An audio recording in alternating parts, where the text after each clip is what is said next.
নমস্কার। খবর দিনভরের শুরুতেই যে খবরের দিকে নজর রাখতেই হবে, নরেন্দ্রপুরে বিধ্বংসী আগুন, আর সেই আগুনে এখনো পর্যন্ত 8 জনের মৃত্যু।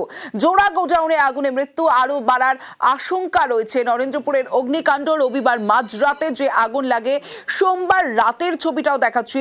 রাত 11:45 যে ছবি আপনাদের দেখাচ্ছি, ধ্বংসস্তূপে খুঁজের যে ধ্বংসস্তূপ সরিয়ে নিখোঁজদের খোঁজে যে তল্লাশি, পরিজনদের খোঁজে ছবি হাতে উৎকণ্ঠার প্রহর। দেখুন, ছুটি হয়েছে রাত্রি, যদিও সন্ধ্যাবেলা ছাড়তে চলে গেছে টাকা দিছে।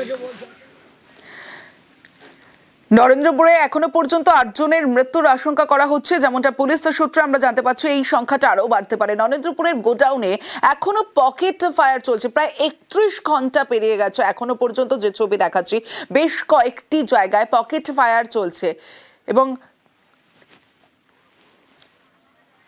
সরাসরি চলে যাব, আমার সঙ্গে রৌনক রয়েছে, রৌনকের থেকে আপডেট নেব। রৌনক, এখনো পর্যন্ত যে ছবি আমরা দেখতে পাচ্ছি, পকেট ফায়ার চলছে, তদন্তে কি আপডেট, কি কি জানা যাচ্ছে এখনো পর্যন্ত, কি কি তথ্য তোমার কাছে রয়েছে? দেখো, একেবারে 31 ঘন্টা অতিক্রান্ত, এখনো পকেট ফায়ার রয়েছে, যে কারণে কিন্তু এখনো পর্যন্ত ফরেন্সিক টিমের যে নমুনা সংগ্রহের প্রক্রিয়া সেটা করা সম্ভব হচ্ছে না। শুধু তাই নয়, তোমায় দেখানোর চেষ্টা করবে এখান থেকে দূর থেকে এইরকম ভাবেই কিন্তু বিস্তীর্ণ অঞ্চল জুড়ে এই কারখানাগুলি রয়েছে এবং যে পরপর পাশাপাশি দুটো কারখানা, কারশেড গুলো একেবারে ভেঙে পড়ার দরুন কিন্তু কারখানার ভেতরে রেস্কিউ অপারেশন সেটাও করা যাচ্ছে না। এই কারণেই গতকাল আর্থ মুভার নিয়ে এসে কারশেড গুলো সরানোর প্রক্রিয়া করা হচ্ছিল এবং যতক্ষণ না পর্যন্ত পুরোপুরি ভাবে সেই কারশেড সরানো হচ্ছে, তারপরে যদি কাউকে সেখান থেকে পাওয়া যায়, যেরকম গতকালকে যে দেহাবশেষ গুলো পাওয়া গেছিল সেইখানে ডিএনএ ম্যাপিং করার পরই কিন্তু আদতে জানা সম্ভব হবে বা দেহ শনাক্ত করা সম্ভব হবে। এবং আগুন কিভাবে লাগলো, যেটা এখানে সব থেকে বড় প্রশ্ন। ইতিমধ্যে দমকল সূত্রে জানা যাচ্ছে যে এই ডেকোরেটার্স গোডাউন থেকে আগুন ছড়িয়েছিল, কিন্তু কিভাবে আগুন লাগলো বা আগুন লাগার পর কেন কারখানায় কোনো অগ্নি নির্বাপক ব্যবস্থা ছিল না, এই ধরনের যে বিস্তীর্ণ এলাকা জুড়ে কারখানাগুলি রয়েছে অস্থায়ী নির্মাণ ভাবে, সেই কারখানায় কোন রকম যথাযথ অগ্নি নির্বাপক ব্যবস্থা ছিল না। এবং আমরা যে ছবি করেছি যেখানে ঘটনাস্থল, তার পাশেই এই ডেকোরেটার্স এর অফিস রয়েছে, সেই অফিসেই কর্মীরা থাকতেন, সেখান থেকে ডেকোরেটার্স এর যাবতীয় কার্যকলাপ হতো, কাজকর্ম সেখান থেকেই হতো এবং সেখানেই রান্না করে খাওয়া হতো। কিন্তু পাশেই এরকম দাহ্য পদার্থ মজুদ, ডেকোরেটার্স এর সামগ্রী সেই অফিসের মধ্যেও একেবারে ঠেসে রাখা রয়েছে, সেখানে কোন রকমের অগ্নি নির্বাপক ব্যবস্থা ছিল না এবং বেরোনোর কেবল একটি রাস্তা ছিল। সেই মারফত আমরা জানতে পারছি দমকল সূত্রে যখনই আগুন লেগে যায়, তারা যখন বেরোনোর চেষ্টা করে বেশ কয়েকজন কিন্তু ফেসে যায়, যেহেতু ওয়ে আউট একটা দিকেই ছিল, যে আগুন ছড়িয়ে পড়ার দরুন দাহ্য পদার্থ থাকার কারণে বেরোতেও কিন্তু সেই সময় বেশ কয়েকজনকে অসুবিধার মুখে পড়তে হয়েছিল। এবং এখনো পর্যন্ত পুলিশের পাওয়া তথ্য অনুযায়ী মোট 25 জনের নিখোঁজের খবর উঠে এসেছিল, যার মধ্যে 8 জনের দেহাংশ উদ্ধার করা হয়েছে বলে এখনো পুলিশ সূত্রে জানা যাচ্ছে এবং 5 জনের ইতিমধ্যে পুলিশ সন্ধান পেয়েছে।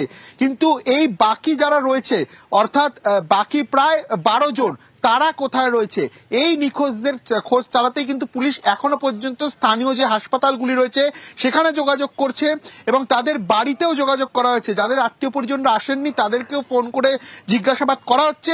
এবং এখানে আরেকটা বিষয় উঠে আসছে যে ডেকোরেটার্সের যে মালিক, সে কয়েকজন ঠিকাদারকে মজুত করতে এবং সেই কয়েকজন ঠিকাদার মারফত এরকম মেদিনীপুর থেকে শুরু করে বিস্তীর্ণ জায়গা থেকে রাজ্যের এই ঠিকাদার মারফত 12 জন 13 জনের একটি করে গ্রুপ নিয়ে এসে এই অফিসে রেখে তাদেরকে দিয়ে কাজ করানো হতো।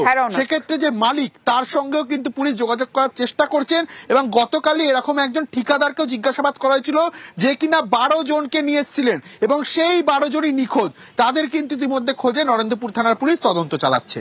বেশ, ভবিষ্যৎ ডেকোরেটার্স এর অফিস গোডাউন, নরেন্দ্রপুরের ডেকোরেটার্স এর গোডাউনে পদে পদে বেনিয়ম। অফিসের 3 তলা বাড়িতেই থাকতেন কর্মীরা, প্রচুর দাহ্য থাকলেও নিয়মিত চলতো রান্নার সময় রবিবার ভোররাতে আগুন। ঢোকা বেরোনোর দরজা চওড়া না হওয়াতেই বাড়ে বিপদ। গোডাউন থেকে বাইরে বেরোনোর জন্য মাত্র একটি রাস্তা, পাশাপাশি যে অফিস রুমে কর্মীরা থাকতেন সেখানেও একটি দরজা। আগুন ছড়িয়ে পড়ায় বন্ধ হয়ে যায় বেরোনোর সব রাস্তা। নরেন্দ্রপুর থানার অন্তর্গত নাজিরাবাদের কারখানায় যে ভয়াবহ অগ্নিকাণ্ড, গতকাল সেখান থেকেই প্রায় 8টির কাছাকাছি দেহ উদ্ধারের ঘটনায় উঠে এসছে এবং এই জায়গা থেকেই সেই দেহ উদ্ধার করা হয়েছে। প্রশ্ন উঠছে, যখন আগুন লাগলো তাহলে কি কর্মীরা বেরোতে পারলো না? কেন বেরোতে পারলো না?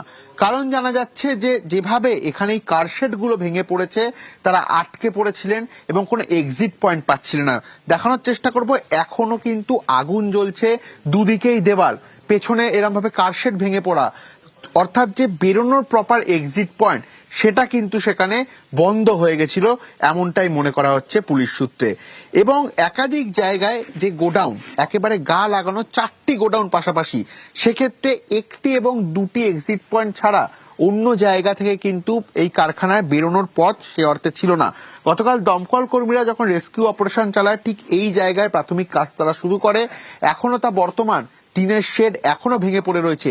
এখান থেকেই গতকাল সেই দেহাবশেষগুলো উদ্ধার করা হয়। ক্যামেরায় দীপঙ্কর মল্লিকের সঙ্গে রৌনক দত্ত চৌধুরী, নিউজ 18 বাংলা, কলকাতা। গোডাউনে বিপুল পরিমাণ দাহ্য পদার্থ মজুত। অফিস গোডাউনে নেই পর্যাপ্ত অগ্নি নির্বাপন ব্যবস্থা। মজুত দাহ্যর ফলে 1.5 দিন পরেও পকেট ফায়ার। দীর্ঘক্ষণ পেরিয়ে গেলেও এখনো কেন আগুন জ্বলছে, এটাও একটা প্রশ্ন। আমার চিত্র সাংবাদিক দীপঙ্করকে দেখানোর চেষ্টা করতে বলবো যে এখনো কারখানায় আগুন বর্তমান, বিভিন্ন জায়গায় পকেট ফায়ার রয়েছে। কেন এই আগুন? কারণ প্রচুর পরিমাণে দাহ্য পদার্থ এই কারখানায় মজুদ। যতটা পরিমাণ থাকা দরকার তার থেকেও বেশি পরিমাণে এখানে দাহ্য পদার্থ মজুদ রয়েছে, যেই কারণেই কিন্তু এখনো পর্যন্ত আগুন জ্বলছে, পকেট ফায়ার রয়েছে। এবং যতক্ষণ না পর্যন্ত আগুন নিয়ন্ত্রণে আনা যায়, তারপরে কুলিং প্রসেস করা হচ্ছে, ততক্ষণ পর্যন্ত কিন্তু এখানে রেস্কিউ অপারেশন এবং ফরেনসিক টিমের কাজ করা কার্যত অসম্ভব বলাই চলে। এবং আরো একটি বিষয় যেটা সামনে আসছে, যে এই গোডাউন এতদিন ধরে তৈরি হয়েছিল, কেউ কি জানতেন না এখানে কোন রকম অগ্নি নির্বাপক ব্যবস্থা ছিল কি ছিল না?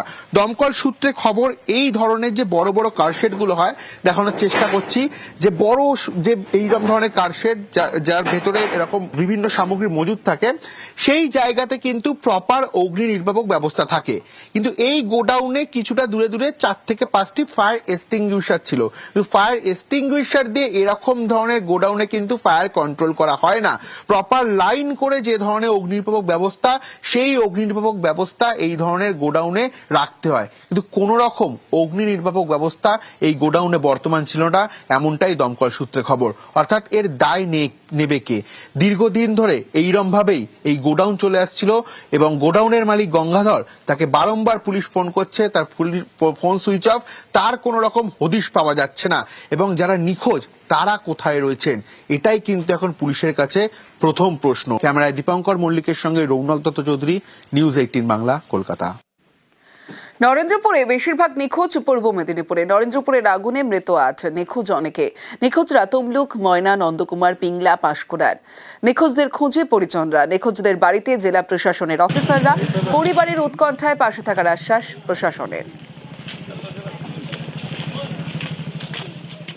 সবার বাড়িতে আমাদের সিনিয়র অফিসাররা গিয়েছে, along with the police counterparts, SDO, SDPO, BDO, IC এরা গিয়েছে।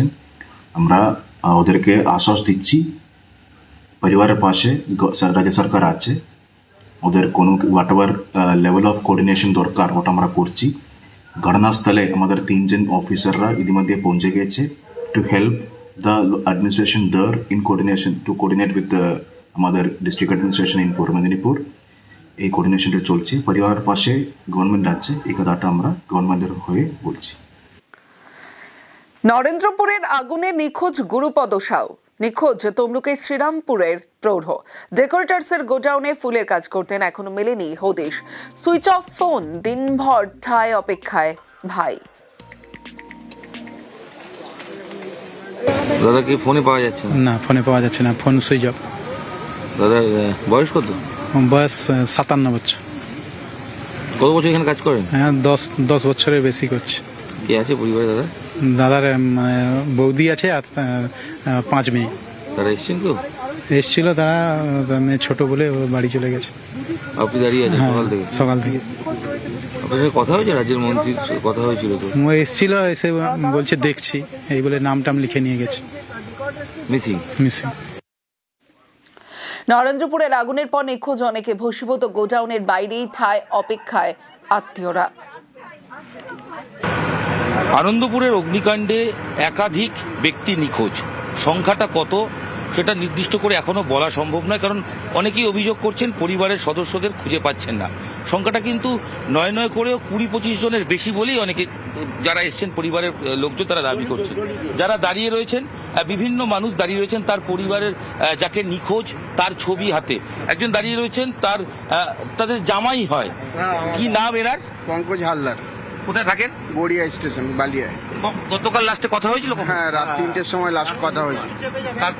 তারপর ওর ফোন করে বলেছিল আগুন লেগে গেছে, ভিতরে আছি, বেরোতে পারছি না, হয়তো আর বাঁচবো না। এটা বলেছিল? এটা বলেছিল। তাকে বলেছিল? ওই ওনার মিসেসকে বলেছিল, আমার মেয়েকে বলেছিল। আপনার মেয়েকে? মেয়েকে বলেছিল। কি বলেছিল? বলেছিল আমি মনে হয় আর বাঁচবো না, আমাকে বাঁচাও, আমি বেরোতে পারছি না, আগুন লেগে গেছে। তারপর? তো তারপরে আর কোনো কথা হয়নি।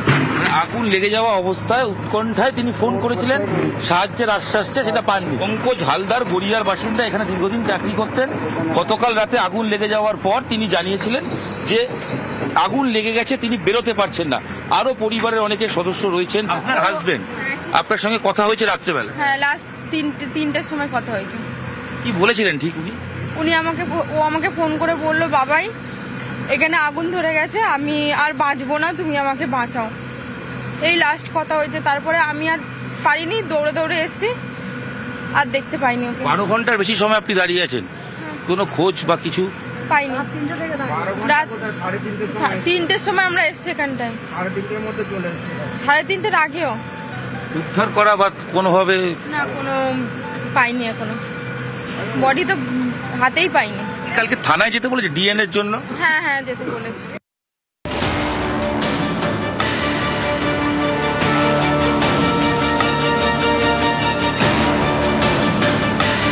ফোন করে বলেছিল আগুন লেগে গেছে, ভিতরে আছি, বেরোতে পারছি না, হয়তো আর বাঁচবো না। এখানে আগুন ধরে গেছে, আমি আর বাঁচবো না, তুমি আমাকে বাঁচাও। আগুন লেগে গেছে, ওর ভিতরেই আছে, ভাঙতে পারে না।